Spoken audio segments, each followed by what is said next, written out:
ሰላም ጤና ይስጥልን ክቡራን የዩቲዩብ ቤተሰቦች፣ የሰዓቱን አጫጭር መረጃዎች እየቀርብ ያለው እስከ ፍጻሜው አብራችሁን ቆዩ።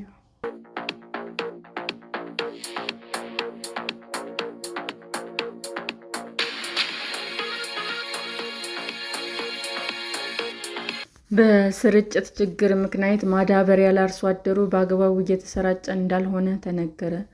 ማዳበሪያ ወደ ማዕከላዊ መጋዘኖችና ዩኒየኖች ከደረሰ በኋላ በወረዳና በዞን በሚስተዋሉ የስርጭት ችግር ምክንያት ለአርሶ አደሩ በአግባቡ እየተሰራጨ እንዳልሆነ የግብርና ሚኒስቴር አስታወቀ።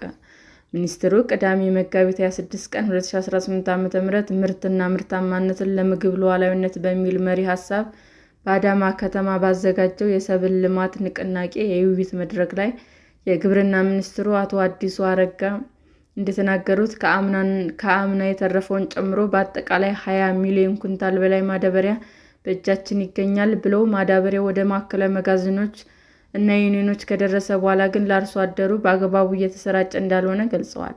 ማዳበሪያ በአግባቡ ለአርሶ አደሩ የማይሰራጭ ከሆነ የተሽከርካሪዎች ምልልስ እንደሚያስተጓጉል፣ ይህም በወደብ ላይ ላላስፈላጊ ለሆነ ቆይታ እንዲያጋልጡ እንደሚያደርግም አስረድተዋል። አንድ መርከብ ከተያዘለት ቀን በላይ የሚቆይ ከሆነ ኢትዮጵያ በቀን $23,000 እንደምትከፍል የገለጹት ሚኒስትሩ በአንድ ጊዜ ወደብ ላይ የሚቆሙ 6 እና 7 መርከቦች ናቸው። $23,000ን በ6 እና በ7 ብናባዛ፣ ይህንን በ10 ወይም በ15 ቀናት ብናባዛው ሌላ አንድ መርከብ ማዳበሪያ የምንገዛበት ኢትዮጵያ አጣች ማለት ነው በማለት አብራርተዋል። በየቀኑ በሚደረግ ምልልስ ከ100,000 እስከ 110,000 ኩንታል ማዳበሪያ ከወደብ ወደ ሀገር ውስጥ እንደሚገባ፣ ይህ ተስተካክሎ ሊቀጥል የሚችለው ተሽከርካሪዎች በየቀኑ ምልልሳቸው ከፈጠነ ብቻ መሆኑን ገልጸዋል። በአሁኑ ወቅት ያለው ሁኔታ ሳይባባስ ሀገር ውስጥ የገባው ማዳበሪያ በአግባቡ ለአርሶ አደሩ እንዲደርስም ትኩረት ተደርጎ እንዲሰራ አሳስበዋል። በአረብ ሀገር ሰላጤ አካባቢ የሚገኙ ሀገሮች በዓለም 50 በመቶ የሚሆነውን ዩሮ ማዳበሪያ የሚያመርቱ መሆናቸውን፣ በእነዚህም አካባቢዎች የሚፈጠር የጸጥታ መናጋት አጠቃላይ ማዳበሪያ አቅርቦት ላይ የሚያደርሰው ተጽዕኖ ከፍተኛ መሆኑንም ተናግረዋል። ከ40 ቀናት በፊት ዩሪያ ማዳበሪያ ለመግዛት ድርድር በምናደርግበት ጊዜ ማዳበሪያ የሚያመርቱ ሀገሮች 1 ቶን $430 እንድንወስድ ሲያግባቡን ነበር። ዛሬ ግን ከእጥፍ በላይ ዋጋው ጨምሮ ከ$870 በላይ መሆኑን ማየት ይቻላል ብለዋል።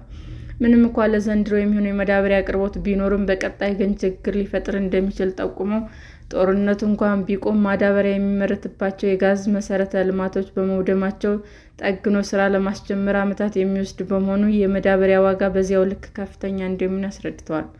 ችግሩን ለመቋቋም የተፈጥሮ ማዳበሪያ በስፋት ማምረትና በኬሚካል የአፈር ማዳበሪያ ላይ ያለውን ጥገኝነት መቅረፍ በሚቻልባቸው ሁኔታዎች ላይ ትኩረት አድርጎ መስራት እንደሚገባም አሳስበዋል።